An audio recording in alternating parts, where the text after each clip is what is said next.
My name is Annette Tombaugh, and I am Clyde Tombaugh's oldest child. I'm Alden Tombaugh. I'm his son. A lot of the details of the discovery of Pluto actually started with my father telling my sister and I about how he got the opportunity to be in the discovery process at Lowell Observatory. It started out in farming. He worked with the soil. Well, when he moved to Kansas, there were a lot of fossils there. And he wondered about life on other worlds, other planets. He didn't have the opportunity at that time to go to college. They had had several bad years of crop because of the weather conditions. They barely had enough money to reseed their next year's crops. He started out building telescopes, and he enjoyed working with glass. He liked the process of grinding the mirrors and putting the optics together and assembling it all and using leftovers from the farm equipment to make them. He came out of the Depression, and he used everything he could. The first one was a pretty miserable failure in his words. And then the third one he built was the 9-inch, and that turned out to be a very good telescope. And it enabled him to be able to draw pictures of his Mars observations. When he first wrote to Lowell Observatory, he wanted them to give him suggestions to build better telescopes. And so he sent them some of his drawings of Mars and Jupiter, and they wrote back that they would like to hire him to work there. He had to pour the emulsions for the photographic plates, because in those days you poured your own emulsions. So the surface of the plates had to be slightly curved. They would break.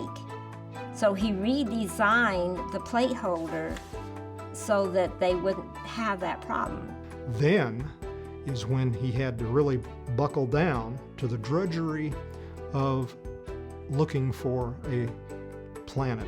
He did it on a blink comparator. It takes time. You do the exposures, then maybe a week later or even longer, you blink the plates on the blink comparator back and forth, and then you would verify.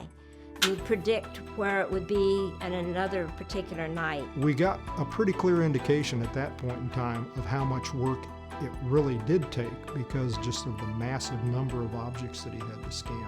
And these are little tiny specks of light. They're like fly specks on a piece of glass. He thought he had found something, so he got up and went into Dr. Lamplin's office and said, "Dr. Lamplin, I believe I have found your planet X." For a minute, he was the only one that knew that there was another object out there, another planet.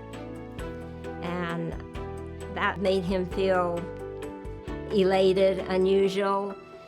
Then he later on, when we moved to New Mexico, he worked for White Sands on the V-2 rockets, tracking them and designing paint patterns that would make it easier to track them. As he got older, it got harder and harder for him to move his telescopes around to inspire other people, to teach them, to take them out to the schools. He mounted it on an old lawnmower base in order to make it easily transportable. And it worked out beautifully, and he just put it in a little shed, and somebody come over and he'd pull it out. We call it the grazer gazer, as in grazing, mowing the lawn and gazing at the stars.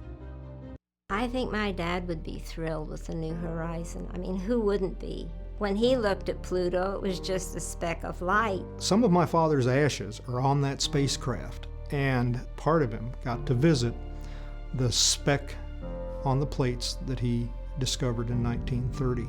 It's going to be something that has become an integral part of our lives and our family's lives. He would have been astounded. And I'm sure that to have the planet that you discovered better defined, better understood, it would have meant so much to him.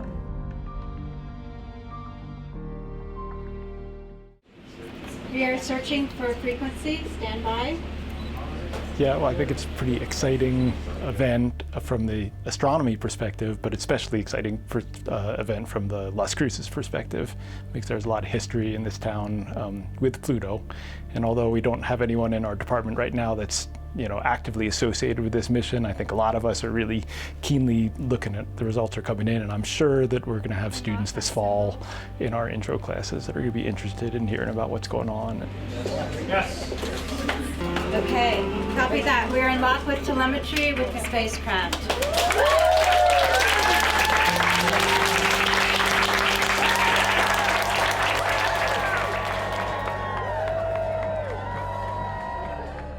Really exciting. I mean, this mission was launched 9.5 years ago, so it's taken quite a while to get there.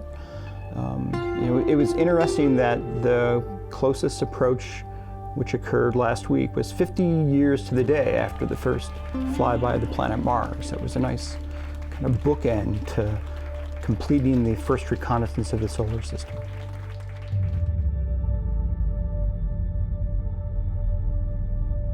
Now the solar system will be further opened up to us, revealing the secrets of distant Pluto.